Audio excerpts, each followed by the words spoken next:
Ñu ngi wax boobu ba tey ni insertion dans l'agriculture c'est pas que dans la parcelle en termes de production c'est aussi être dans l'amont et dans l'aval des filières.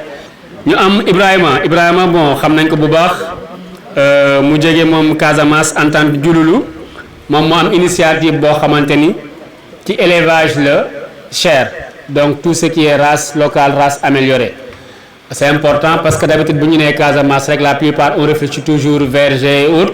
Aujourd'hui am fi beneen ndaw bu wane ni yeneen possibilité am na, c'est important mu teew fi. Ibrahima ñu ngi lay dalal. maa ngi tudd Ibrahima Yema Badji ma nekk entrepreneur de la région de Ziguinchor, plus particulièrement à Bignona Thionck-Essyl.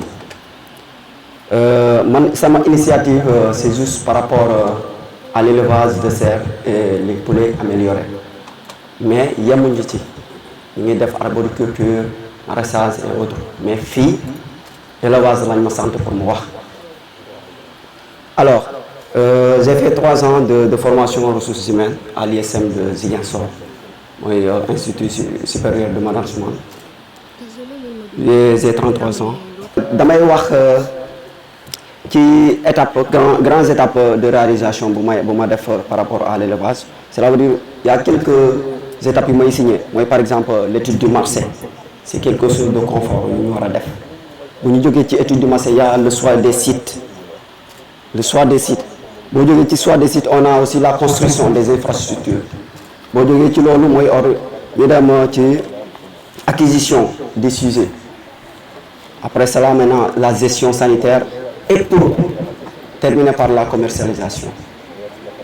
Par étude du marché c'est un des points essentiels bu nga xamante ne boobu bépp éleveur boobu nga nar a njëkk a commencer étude du marché.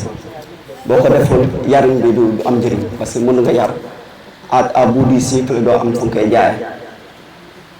Donc loolu étude du marché bi da ci bokk jógee foofu dem ci plan d'affaires comme ni ñu ko waxee avant de préparer te loolu noonu hygiène et santé bi force possible mooy ci biir parce que boobu sans loolu noonu mënut dox.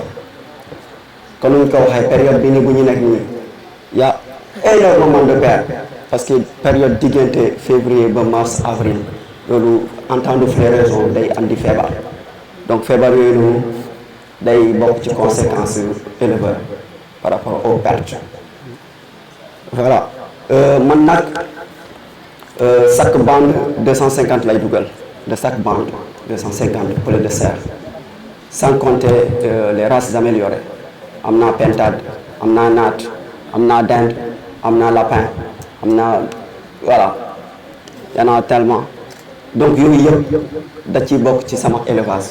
Parce que tey jii nii c'est la famille ñoom ñoo ko yor instant j'ai une autre bande que j'ai déjà démarré bu nga xamante ne c'est la famille ñoo ko nekk di contrôler. Donc jógee foofu noonu on en a des pertes man j'ai perdu une bande de 300 poulets mais là c'est à cause de l'initiation, c'est à dire les ay fétal yu ñuy door noonu c'est à dire poudre bee dee naaw mu andi catastrophe bu mag te c'est pas moi seul.